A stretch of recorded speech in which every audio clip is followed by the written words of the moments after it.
Taraba State, in land space, is bigger than Belgium and Israel put together.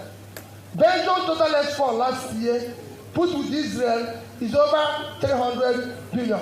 If Taraba does 1% of that, even if you come to Africa, Taraba, you can grow flour there because they have the Mambila Hills. You can grow tea, you can grow coffee. Kenya, our next door neighbor, did from flour last year about over $500 million. I went to the field, I saw young girls and boys picking flour. They are being paid $100. So the unemployment is below 10%. Ours is at 5%. Because of states like Taraba. I went to Ethiopia. Total export of coffee from Ethiopia is $1.1 billion. Of course, tea in Sri Lanka. These are things you can grow there. So we need to deal with all those. When I talk about production, that is why order of priority, security. So you can put people back to farms and invest on the productive assets of the country. When we talk about our assets, it's not only NNPC and Ajoku, that land is the major asset and has to be invested on. And no land are we going to allow to just be like that. We will turn into something and it will be productive. So these are the orders of priority. Deal with the issue of human capital, education. Our human capital is low. The more you invest in education, the better your economy. So we're going to invest in education. We're going to invest in health. We'll start pulling the small people and people out of poverty. These are orders of priority of what we're going to do. Let me tell you, I've said there's nothing wrong in borrowing. Every country of the world borrows money.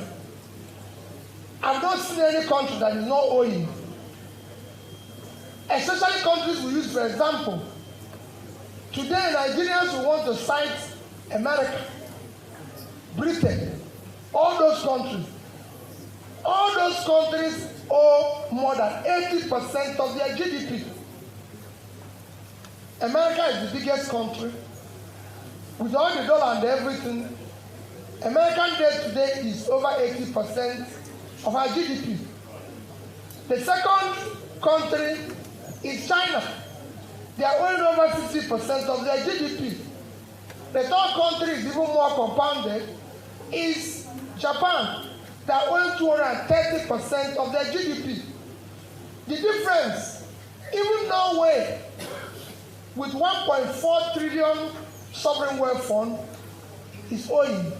Singapore, that we like to cite in Kwainon, is owing over 130% of their GDP. So the difference is that if you borrow for consumption, you have a problem. If you borrow for investment, your economy will grow. The reason why things are not working here is that we borrowed for consumption. You threw away the money. So debt is a component of development.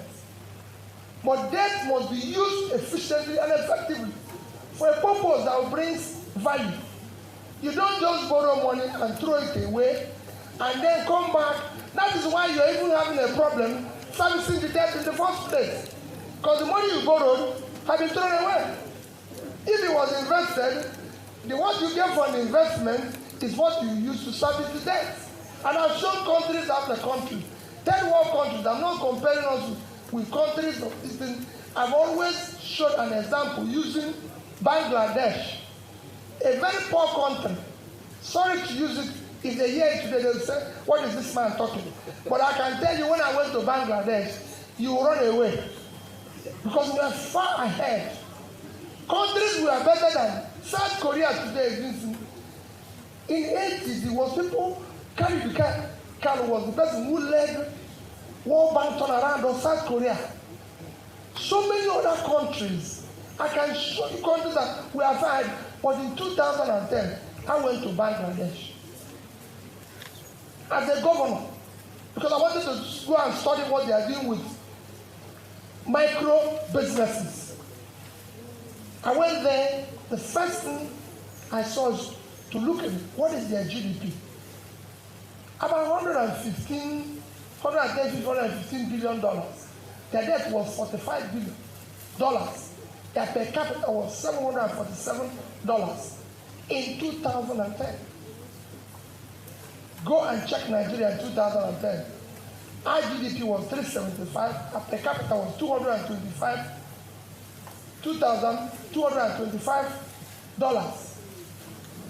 Our debt then was about 10% of our GDP. You can go and check it. Today, our debt is now about 30% of our GDP, which means we have tripled it. And our per capita is 1,908. So we lost 11% of our per capita. The same Bangladesh today, their per capita is 2,050. In fact, it's 2,100 now. So they've tripled their own. Our own went south. That because the money you borrowed, you threw it away. Their GDP has grown to 300 and something. Their debt have also increased by 3 times what it was then, but they have invested it. It is what you use the money to do that makes the difference. There's nothing wrong in borrowing. We will, first is that under my watch, we will borrow for investment. We are not going to borrow for consumption. And there are things you can do, which is what my sister is doing, cut the cost of governance, remove physical recklessness. And you don't need to borrow as much as you're borrowing today. You know, I said before that we deal with the issue of education differently. I won't say exactly how we are going to deal with it, but I remember I said it will go out from the list where it is to where it will be under state. We are going to do things differently, where we will ensure that what we are going through now, in terms of university timetable, does not occur. And I assure people we are going to deal with that. Because education is going to be priority in a government that I and my team will be involved. The vice presidential candidate of Labour Party owns 2 universities. There's nobody who has that qualification in all those who are contesting today that can bring it forward, because they have already experienced a domiciled experience within the team, and both of us are going to be one team. He knows. He comes from himself, well educated,